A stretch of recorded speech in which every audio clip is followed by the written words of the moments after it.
Het belangrijkste nieuws uit Curaçao in het Nederland. Access Journaal, vers van de pers.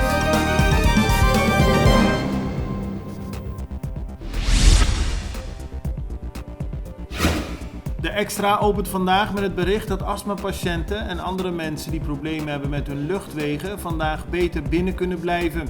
Dit komt door de aanwezigheid van veel Sahara-zand in de lucht.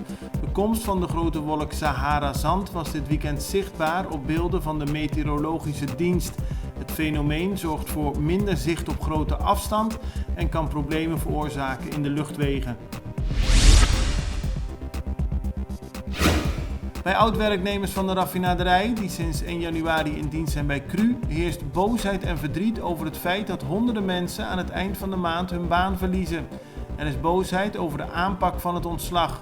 Volgens werknemers zou er eerst afscheid worden genomen van de oudere werknemers, zodat de jongeren hun baan kunnen behouden, maar dat is volgens hen niet in alle gevallen gebeurd.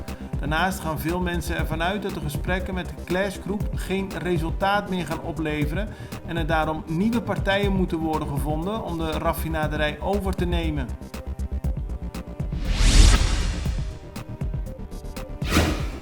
De Curaçaose politicus William Jr. Millison is zaterdag op 67-jarige leeftijd overleden.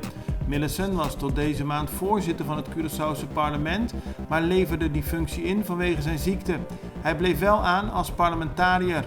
Millison was voor zijn politieke carrière actief als karateka en daarna lange tijd als bestuurder in de sport. Vrijdagavond werd hij hiervoor nog speciaal geëerd. Dit weekend is het 6e dodelijke verkeersslachtoffer gevallen. Het gaat om de 46-jarige Charmaine Florentina.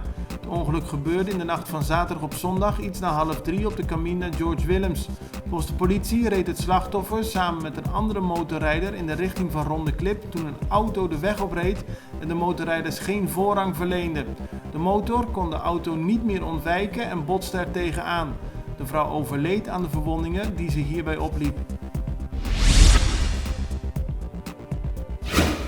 Ook op de Caracas Baaiweg vond dit weekend weer een ernstig auto-ongeluk plaats. Dit keer tussen 2 auto's. Uit het eerste onderzoek komt naar voren dat er geen voorrang werd verleend. De auto's reden met grote snelheid tegen elkaar aan, waarna 3 personen vast kwamen te zitten en de brandweer eraan te pas moest komen om ze uit de wagen te halen. In totaal 3 mensen moesten met spoed naar het CMC.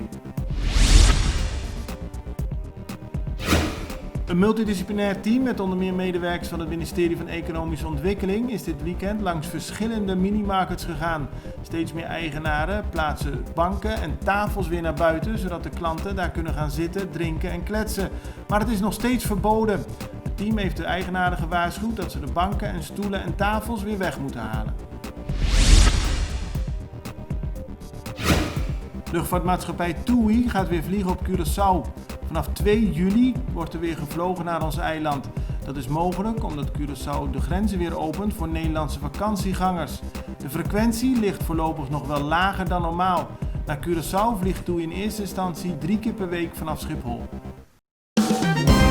Het belangrijkste nieuws uit Curaçao in het Nederland. Access Journaal, vers van de pers.